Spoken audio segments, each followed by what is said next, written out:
Oke, assalamualaikum warahmatullahi wabarakatuh. Mohon maaf ya, karena kemarin videonya itu terpotong. Kita lanjutkan lagi. Itu terpotong karena error kemarin. Ya, gini kita brand new video untuk melanjutkan penjelasan itu. Ya, kemarin kan kita juga sudah menyangkut ke ranah inklusi juga, jadinya untuk itunya selanjutnya kalian sudah mata kuliah inklusi itu semester depan nih. Jadi untuk kurikulum kalian kan untuk semester depan itu inklusi. Tapi untuk yang angkatan kemarin itu kan inklusi dan apa? Inklusi dan itu jadi satu. Inklusi dan ABK jadi satu satu semester.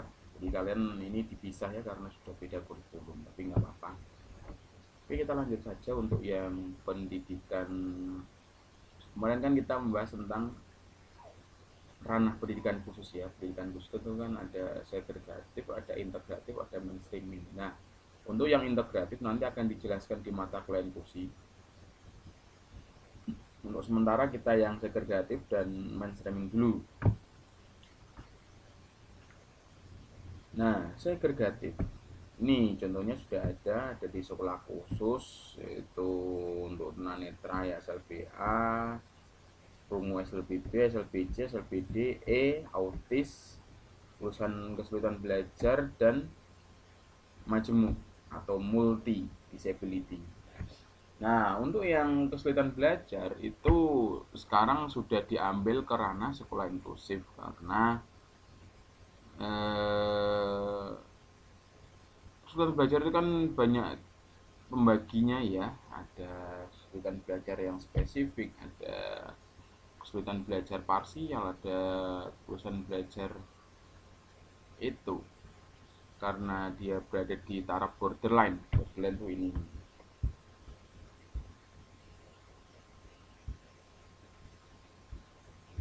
Sini sini sini.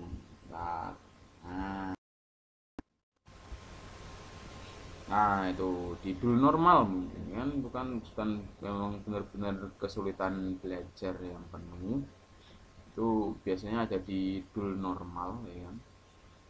Itu kan hampir Grahita, hampir C, hampir ke SLBC. Nah biasanya dul normal ini atau kesulitan belajar penuh atau lamban belajar itu masih di treatment di sekolah reguler, jadi tidak melulu langsung dimasukkan ke SLB.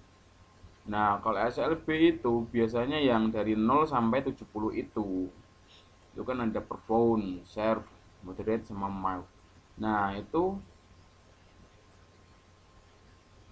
penggolongan dari anak tunagrahita, nanti akan dijelaskan lebih di tunagrahita. Nah ini kalian kan sebenarnya itu salah persepsi antara abnormal dengan subnormal. Nah, dari ke kiri dari 0 sampai 90 itu adalah subnormal kalau sebutannya itu. Ya, kalau kalian kan wah dosen anak abnormal itu kan sesuatu yang salah. Nah, kalau dari 0 sampai 90 itu subnormal. Terus 90 sampai 110 itu normal. Nah, untuk yang 110 sampai 200 itu abnormal. Nah, kalau kalian dihina kamu abnormal itu kalian harus bangga karena kalian dibilang pinter gitu ya. Nah, dari kalian nih ada nggak yang di atas 110? Pasti ada. Di bawah 90? Pasti juga ada. Kalau normal banyak. Pasti di antara kalian tuh pasti ada dari ketiga ini. Ada dalam di full normal dan ada di break normal. Tapi kalian nggak nyadar aja karena kalian mungkin belum tes lagi. Ini satu catatan lagi karena tes IQ itu sebenarnya untuk kredibilitasnya itu tidak bisa dilakukan satu kali dianggap valid. Sorry, validnya bukan kredibilitasnya. Validnya itu tidak sekali tes, oh hasilnya saya 120, wah saya pinter, belum tentu. pengetesan IQ itu paling tidak dilakukan 3 kali biar dikatakan valid sepenuhnya.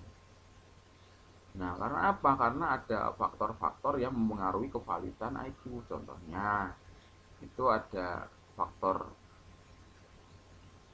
dalam diri ya, dalam diri itu kalau kalian senang, terlalu senang itu juga berpengaruh, terlalu sedih juga berpengaruh, habis putus cinta itu juga berpengaruh.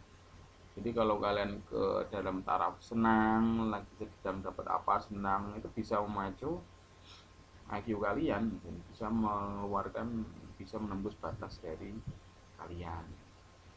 Nah, terus pada saat kalian sedang sedih gitu kan, contohnya sedang putus cinta, nah itu kalian IQ-nya bisa turun. Kalau kalian sudah putus cinta, di tes IQ pasti turun. Kalau kalian itu ya apa namanya itu yang zaman sekarang tuh bucin. Nah, itu bucin IQ-nya pasti turun gitu. Ada yang bucin nggak kalian? Pasti ada ya. Ada yang bucin ya. Nah, kalian kan usum-usumnya ini kan bucin semua.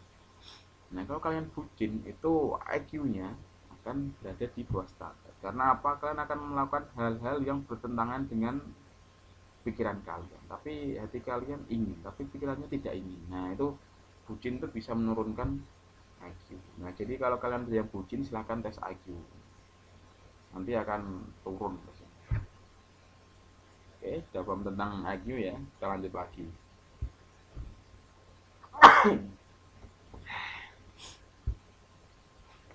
Oke, ini open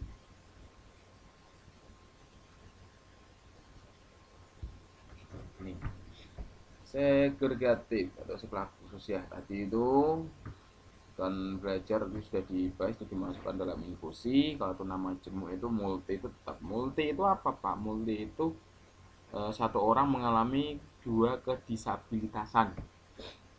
Contohnya ada netra dan rungu, ada netra dan C, ada rungu dan C, ada daksa dan E. Nah, jadi ada autis plus B kan gitu. Jadi campur-campur itu. Itu multi ya. Ya, tetapi sekarang sekolahan itu sudah tidak ada labeling lagi SLB itu, sudah tidak ada labeling untuk mana yang netra, mana yang pokoknya dia itu sekarang tidak ada SLBC, tidak ada SLBB. Jadi SLB itu ya SLB untuk menerima semua kedisabilitasan siswa. Jadi sekarang A, B, C, D sudah tidak digunakan lagi. Pokoknya sekarang sekolah SLB apapun, pokoknya ada disabilitas itu bisa langsung masuk seperti itu. Nah, untuk yang inklusi itu ada special class, ada inclusive class. Nah, yang special class itu kelas spesial itu kelas yang dipisah. Jadi dia dalam satu satu kelas itu nama itu pull out ya. Satu kelas sama-sama kelas 5, tapi untuk anak ABK-nya itu spesial kan ditempatkan di kelas yang berbeda. Pada saat pembelajaran itu ditempatkan kelas yang berbeda. Itu special class. Kalau yang inclusive class itu ABK dan orang mahasiswa reguler itu tempatkan dalam satu kelas. Tuh, kalau yang special class kan dipisahkan tapi tetap dalam satu kelas. Untuk yang inklusif ya tidak ada di dalam satu kelas, sama-sama menerima pembelajaran yang sama. Nah, basicnya inklusi itu untuk siswa yang mengalami hambatan selain hambatan IQ ya. Jadi bukan hambatan yang lain. Kalau dia netra itu kan brainnya masih normal, itu masih bisa efektif di inklusi kelas. Efektifnya di kelas inklusi itu tuli, itu narungu, itu masih efektif. Terus daksa itu efektif, waras itu juga efektif karena brainnya normal. Autis masih bisa, tapi tergantung autisnya. Kan autis kan macam-macam, nanti akan kalian bahas. Bosan belajar itu bisa. Nah, majemuknya apa? Majemuknya ada yang IQ tidak. Kalau tidak ada yang IQ ya bisa saja. tapi itu ya tergantung ya disabilitasnya itu seperti apa ya. Tapi kalau yang memang sudah berat dan harus menggunakan treatment lebih ya, ya harus di treatment gitu, harus di treatment yang lebih, tidak bisa di itu kan, itu harus menggunakan treatment yang lain gitu lah istilahnya ya, itu.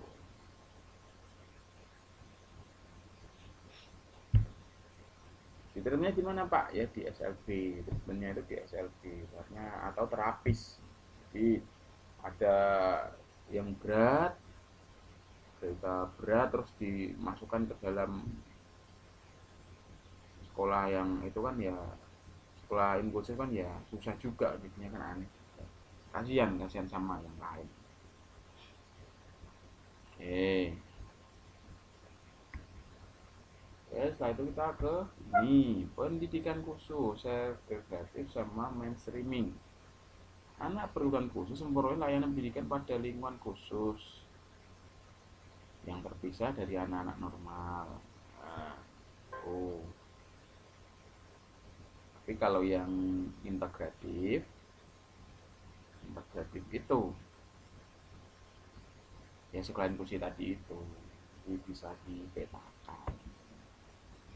Nah, faktanya jumlah sekolah SLB itu terbatas dan cenderung terkonsentrasi di kota-kota besar. Ya, sekarang di desa juga untuk SLB enggak sudah ada, tapi ya tidak sampai ke dukuh kan juga enggak. Desanya itu kan kalau di kampung itu kan paling kecamatan, nih desa itu cuma ada kalau ada, kalau enggak ya enggak. Kalau dalam kecamatan pasti ada. Nah, makanya untuk lulusan PLB S1 PLB itu sebenarnya banyak ranah untuk itu, banyak peluang karena memang sekarang itu guru-guru SLB itu tidak, ya kemarin-kemarin yang tua-tua itu yang tidak punya kompetensi PLB tapi ngajar di SLB. Kok bisa Pak? Ya bisa karena kekurangan. Jadi guru SD, guru olahraga, guru matematika semua campur aja di SLB dan diangkat di SLB karena SLB itu tidak ada gurunya gitu kan. Hanya seperti itu. Terus ABK tersebar di berbagai macam hingga ke pelosok dan tempat-tempat terpencil. Nah, itu yang menjadi permasalahan susah. Makanya banyak SLB yang ada asrama. Karena apa ya? Karena itu. Karena muridnya itu di tempat-tempat terpencil sehingga ya untuk menjangkaunya susah, ya didirikan asrama biar anaknya hidup di asrama. Oh, pembangunan SLB membutuhkan dana yang cukup besar, sangat besar sekali. Karena labnya itu seperti lab tidak pada umumnya ya, bukan kayak lab PGSD itu kan. Itu kalau lab PLB itu kan alat-alatnya komplit, ada alat untuk ortopedi, kalian periksa ortopedi aja mahal kan di tempat dokter, apalagi labnya. Ada lab mengukur pendengaran itu kan satu alatnya itu bisa sampai 100 sampai 80 sampai 100 juta. Ring itu yang kalian lihat di rungu tuh yang ada apa ininya tuh yang di telinga tuh, itu paling murah itu 10 yang bagus itu. Kalau yang biasa yang cuma 2 juta sampai 5 juta cepat rusak. Jadi seperti itu. Jadi memang pembangunan SLB itu membutuhkan dana yang cukup besar ya. Terus masih banyak ABK yang belum memperoleh pendidikan ya. Di desa itu kan anak ABK itu kan dianggap seperti aib ya, aib. Makanya untuk menanggulanginya kita perlu pendidikan lebih. Karena apa? Karena kalau kita langsung dibawa anak tersebut ke sekolah, pasti warga desa jangan ada mitos-mitos tertentu lah yang buat anak ini seperti itu kan. Orang zaman dulu kan ada orang dianggap aneh, disabilitas itu kan dianggap sebuah aib, dianggap sebuah kutukan. Malah kebanyakan kan yang di desa-desa yang masih budaya-budaya yang itu kan bisa saja anak itu bisa dipasung, kan yang membuat perhatianku. Padahal anak tersebut kan tidak, bukan dia itu sempurna. Kalau kalian menganggap bahwa anak itu anak yang tidak sempurna, berarti kalian sudah menghina pencipta.